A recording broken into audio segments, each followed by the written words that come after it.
Back in the archives today from an old show 30 years ago, I sat down and talked with former KDKA reporter George Barbour, reliving the moments of covering the march from Selma to Montgomery. I want to pick up on the story just before the break. You were talking about the woman that you met in the march. Who were some of the people that you met along the way? So the persons, I recall a person by the name of Jim Leather, crippled, in fact, with one leg and with a crutch, from Saginaw, Michigan, who was there and marched all the way with his one leg, his peg leg, with his one leg and crutch. And I recall a former boxer from Atlanta, Georgia, I think his name was Joe Young, who was blind, who walked all the way. Of course, the leaders, Dr. King and Andy Young, the former mayor of Atlanta, and Jose Williams, who was an outstanding leader, Dr. Ralph Bunch, A. Philip Randolph, Rosa Parks, Whitney Young Jr., who was of the Urban League, and quite a number of the young people. I don't know them by name, but quite a number of young people there.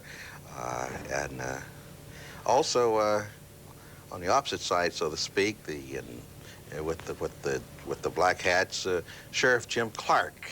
And I think before we took the break, I was mentioning about reporting back about going by his church, his good old Southern Baptist church, where he was a deacon. And to me, I said, how can this be? And within myself. But he was a sheriff, he was a deacon in good standing there. And getting back to reporting, it was, you just had to take a fish-eyed look at what was happening there, to see the number of people of all races, creeds, and colors who had gathered there at Brown Chapel before the march began that particular Sunday. Gathered there with fear, but with a braveness and a courage, not knowing what was going to happen, but knowing that they should go forth because this was something that had to be done.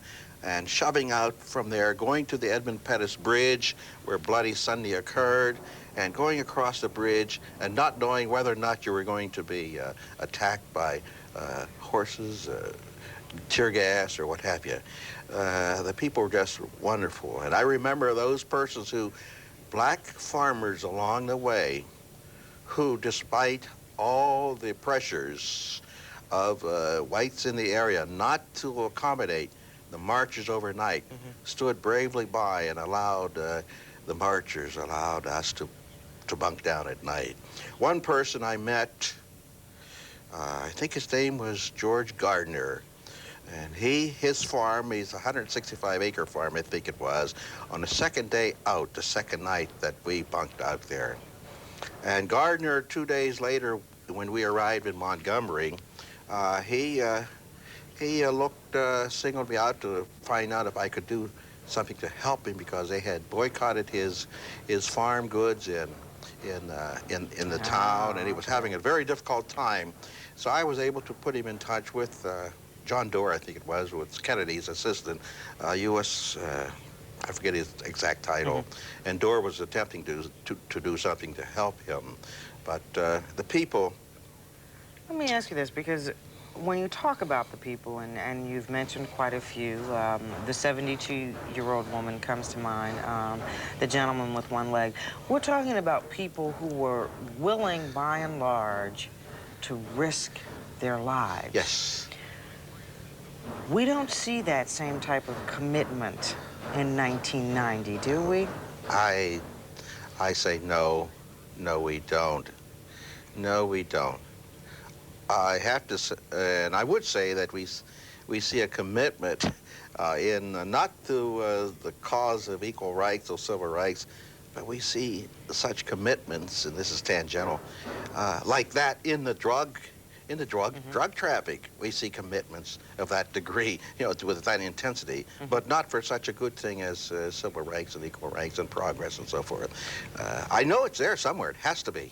So are we not doing a good job, maybe, of taking the example of situations like the March in Selma and communicating that to other generations of blacks in particular to rejuvenate or revive that commitment. Because let's be realistic, the freedom that we were looking for in 1965 still, by and large, continues to evade us. Yes, yes.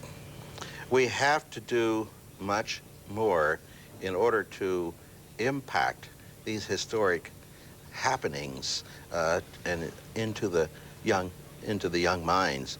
We have to somehow, and I think it's part of the whole problem of society, that the system of values are all askew.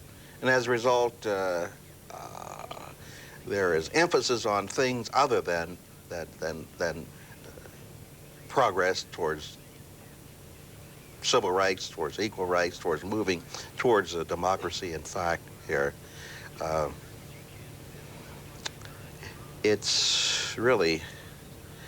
a new ball game in a sense, and at times I'm just confused and bewildered and wonder what is happening. How come we can't get across the fact that we have to continually move ahead so far as in the fight for equal rights and equality and for progress. I am so glad his daughter saved that show. We'll be back in just a minute. Don't go away.